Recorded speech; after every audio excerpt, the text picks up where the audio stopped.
Kepala Kepolisian Resor Bau-Bau AKBP Erwin Pratomo resmi dicopot dari jabatannya. Perwira 2 Melati itu dicopot buntut dari kasus istrinya Tari Erwin yang diduga berselingkuh dengan Kasat Lantas Polres Bau-Bau Ibtu Jajat Sudrajat. Pencopotan itu tidak hanya dilakukan kepada AKBP Erwin Pratomo, sang istri yang menjabat sebagai Ketua Bayangkari Polres Bau-Bau, serta Kasat Lantas Ibtu Jajat juga dicopot dari jabatannya lantaran isu perselingkuhan atau cinta segitiga di antara mereka.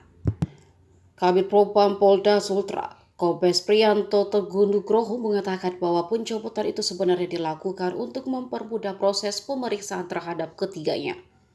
Dengan begitu, untuk sementara mereka ditarik ke Polda Sulawesi Tenggara.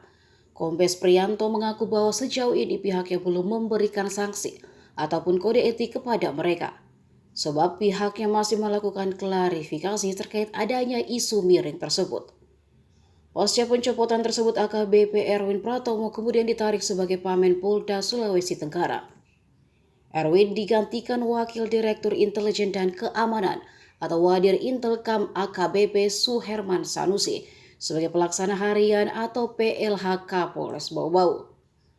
Pencopotan hanya sepekan berselang setelah beredarnya informasi perwira Polres Bau-Bau berinisial Ibtu JS diciduk di salah satu hotel berbintang di kota Kedari, Provinsi Sulawesi Tenggara.